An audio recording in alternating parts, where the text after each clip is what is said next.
What vain weathercocks we are! I, who had determined to hold myself independent of all social intercourse, and thanked my stars that at length I had lighted on a spot where it was next to impracticable, I, weak wretch, after maintaining till dusk a struggle with low spirits and solitude, was finally compelled to strike my colours, and, under pretence of gaining information concerning the necessities of my establishment, I desired Mrs. Dean, when she brought in supper, to sit down while I ate it, hoping sincerely she would prove a regular gossip, and either rouse me to animation, or lull me to sleep by her talk. "You have lived here a considerable time," I commenced. "Did you not say 16 years?" 18, sir. I came when the mistress was married, to wait on her. After she died, the master retained me for his housekeeper. "Indeed." There ensued a pause. She was not a gossip, I feared, unless about her own affairs, and those could hardly interest me. However, having studied for an interval, with a fist on either knee, and a cloud of meditation over her ruddy countenance, she ejaculated, "Ah, times are greatly changed since then." "Yes," I remarked, "you've seen a good many alterations, I suppose." "I have, and troubles too," she said. "Oh, I'll turn the talk on my landlord's family," I thought to myself. "A good subject to start. And that pretty girl widow, I should like to know her history, whether she be a native of the country, or, as is more probable, an exotic that the surly indigene will not recognise for kin." With this intention I asked Mrs. Dean why Heathcliff let Thrushcross Grange, and preferred living in a situation and residence so much inferior. "Is he not rich enough to keep the estate in good order?" I inquired. She returned, "Rich, sir? He has nobody knows what money, and every year it increases. Yes, he's rich enough to live in a finer house than this, but he's very near, close-handed, and, if he had meant to flit to Thrushcross Grange, as soon as he heard of a good tenant, he could not have borne to miss the chance of getting a few hundreds more. It is strange people should be so greedy, when they are alone in the world." "He had a son, it seems?" "Yes, he had one. He is dead." "And that young lady, Mrs. Heathcliff, is his widow?" "Yes." "Where did she come from, originally?" "Why, sir, she's my late master's daughter. Catherine Linton was her maiden name. I nursed her, poor thing. I did wish Mr. Heathcliff would remove here, and then we might have been together again." "What? Catherine Linton?" I exclaimed, astonished. But a minute's reflection convinced me it was not my ghostly Catherine. "Then," I continued, "my predecessor's name was Linton?" "It was." "And who is that Earnshaw, Hareton Earnshaw, who lives with Mr. Heathcliff? Are they relations?" "No, he's the late Mrs. Linton's nephew." "The young lady's cousin, then?" "Yes, and her husband was her cousin also. One on the mother's, the other on the father's side. Heathcliff married Mr. Linton's sister." "I see the house at Wuthering Heights has Earnshaw carved over the front door. Are they an old family?" "Very old, sir, and Hareton is the last of them, as our Miss Cathy is of us, I mean of the Lintons. Have you been to Wuthering Heights? I beg pardon for asking, but I should like to hear how she is." "Mrs. Heathcliff? She looked very well, and very handsome. Yet, I think, not very happy." "Oh dear, I don't wonder. And how did you like the master?" "A rough fellow, rather, Mrs. Dean. Is not that his character?" "Rough as a saw edge, and hard as a whinstone. The less you meddle with him, the better." "He must have had some ups and downs in life to make him such a churl. Do you know anything of his history?" "It's a cuckoo's, sir. I know all about it, except where he was born, and who were his parents, and how he got his money at first, and Hareton has been cast out like an unfledged dunnock. The unfortunate lad is the only one in all of this parish that does not guess how he has been cheated." "Well, Mrs. Dean, it will be a charitable deed to tell me something of my neighbours. I feel I shall not rest if I go to bed, so be good enough to sit and chat an hour." "Oh, certainly, sir. I'll just fetch a little sewing, and then I'll sit as long as you please. But you've caught cold. I saw you shivering, and you must have some gruel to drive it out." The worthy woman bustled off, and I crouched nearer the fire. My head felt hot, and the rest of me chill. Moreover, I was excited, almost to a pitch of foolishness, through my nerves and brain. This caused me to feel, not uncomfortable, but rather fearful, as I am still, of serious effects from the incidents of to-day and yesterday. She returned presently, bringing a smoking basin and a basket of work, and having placed the former on the hob, drew in her seat, evidently pleased to find me so companionable. "Before I came to live here," she commenced, waiting no farther invitation to her story, "I was almost always at Wuthering Heights, because my mother had nursed Mr. Hindley Earnshaw. That was Hareton's father, and I got used to playing with the children. I ran errands too, and helped to make hay, and hung about the farm ready for anything that anybody would set me to. One fine summer morning, it was the beginning of harvest, I remember, Mr. Earnshaw, the old master, came downstairs dressed for a journey, and, after he had told Joseph what was to be done during the day, he turned to Hindley and Cathy and me, for I sat eating my porridge with them, and he said, speaking to his son, "Now, my bonny man, I'm going to Liverpool to-day. What shall I bring you? You may choose what you like. Only let it be little, for I shall walk there and back, 60 miles each way. That is a long spell." Hindley named a fiddle, and then he asked Miss Cathy. She was hardly 6 years old, but she could ride any horse in the stable, and she chose a whip. He did not forget me, for he had a kind heart, though he was rather severe sometimes.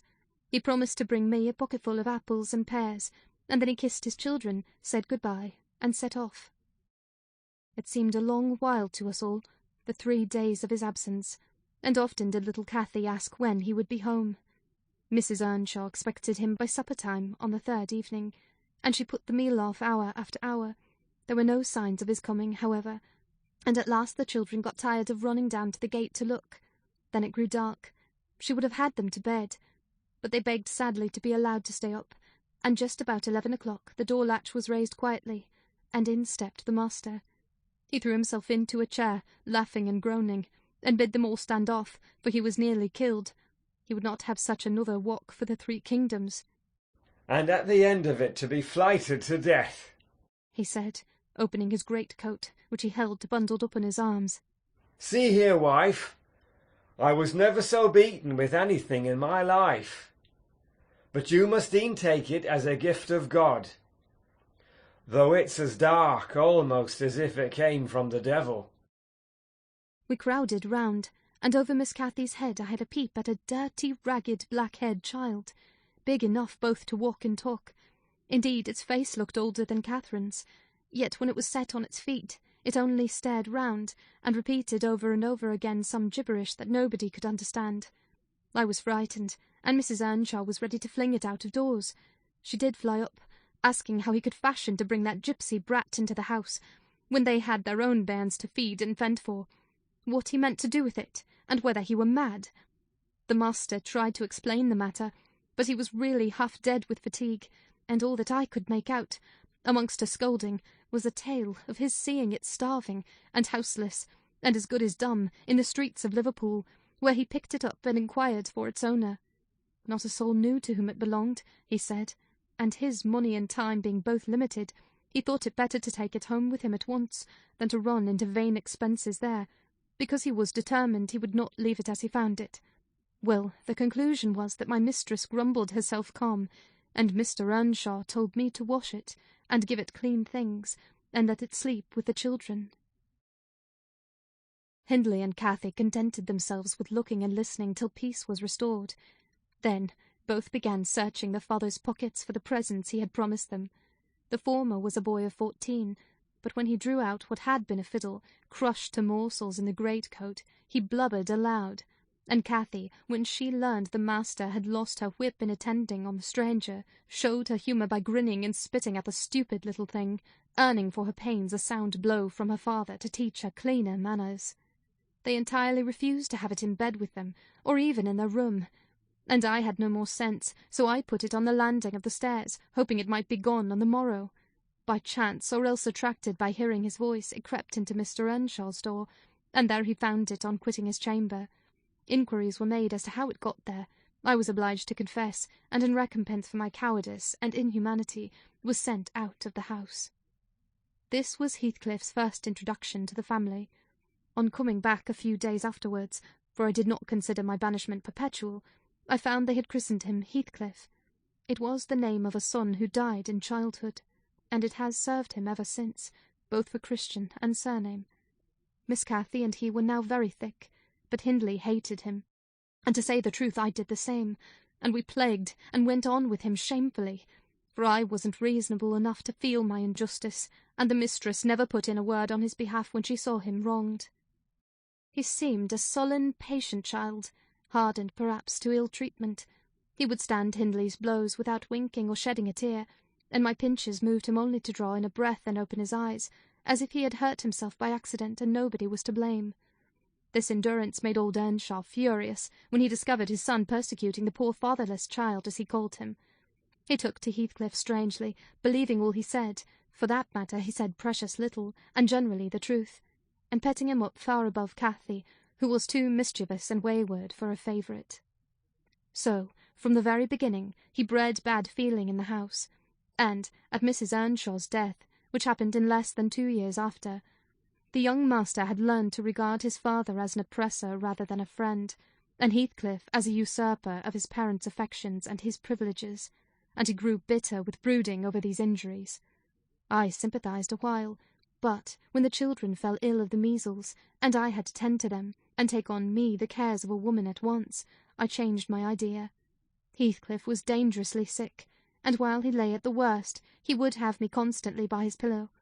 I suppose he felt I did a good deal for him, and he hadn't wit to guess that I was compelled to do it. However, I will say this, he was the quietest child that ever nurse watched over. The difference between him and the others forced me to be less partial. Cathy and her brother harassed me terribly. He was as uncomplaining as a lamb, though hardness, not gentleness, made him give little trouble. He got through, and the doctor affirmed it was in great measure owing to me, and praised me for my care. I was vain of his commendations, and softened towards the being by whose means I earned them. And thus Hindley lost his last ally. Still I couldn't dote on Heathcliff, and I wondered often what my master saw to admire so much in the sullen boy, who never, to my recollection, repaid his indulgence by any sign of gratitude. He was not insolent to his benefactor, he was simply insensible. Though knowing perfectly the hold he had on his heart, and conscious he had only to speak, and all the house would be obliged to bend to his wishes. As an instance, I remember Mr. Earnshaw once bought a couple of colts at the parish fair, and gave the lads each one. Heathcliff took the handsomest, but it soon fell lame, and when he discovered it, he said to Hindley, "You must exchange horses with me. I don't like mine, and if you won't, I shall tell father of the 3 thrashings you've given me this week, and show him my arm, which is black to the shoulder." Hindley put out his tongue, and cuffed him over the ears. "You'd better do it at once." He persisted, escaping to the porch. They were in the stable. "You will have to, and if I speak of these blows, you'll get them again with interest." "Off, dog!" cried Hindley, threatening him with an iron weight used for weighing potatoes and hay. "Throw it," he replied, standing still.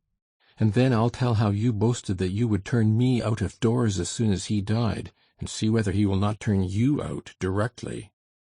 Hindley threw it, hitting him on the breast, and down he fell, but staggered up immediately, breathless and white. And, had I not prevented it, he would have gone just so to the master, and got full revenge by letting his condition plead for him, intimating who had caused it. "Take my coat, gypsy, then," said young Earnshaw. "and I pray that he may break your neck. Take him, and be damned, you beggarly interloper, and wheedle my father out of all he has, only afterwards show him what you are, imp of Satan, and take that, I hope he'll kick out your brains." Heathcliff had gone to loose the beast, and shift it to his own stall. He was passing behind it, when Hindley finished his speech by knocking him under its feet, and without stopping to examine whether his hopes were fulfilled, ran away as fast as he could. I was surprised to witness how coolly the child gathered himself up, and went on with his intention, exchanging saddles and all, and then sitting down on a bundle of hay to overcome the qualm which the violent blow occasioned, before he entered the house. I persuaded him easily to let me lay the blame of his bruises on the horse. He minded little what tale was told, since he had what he wanted. He complained so seldom indeed of such stirs as these, that I really thought him not vindictive. I was deceived completely, as you will hear.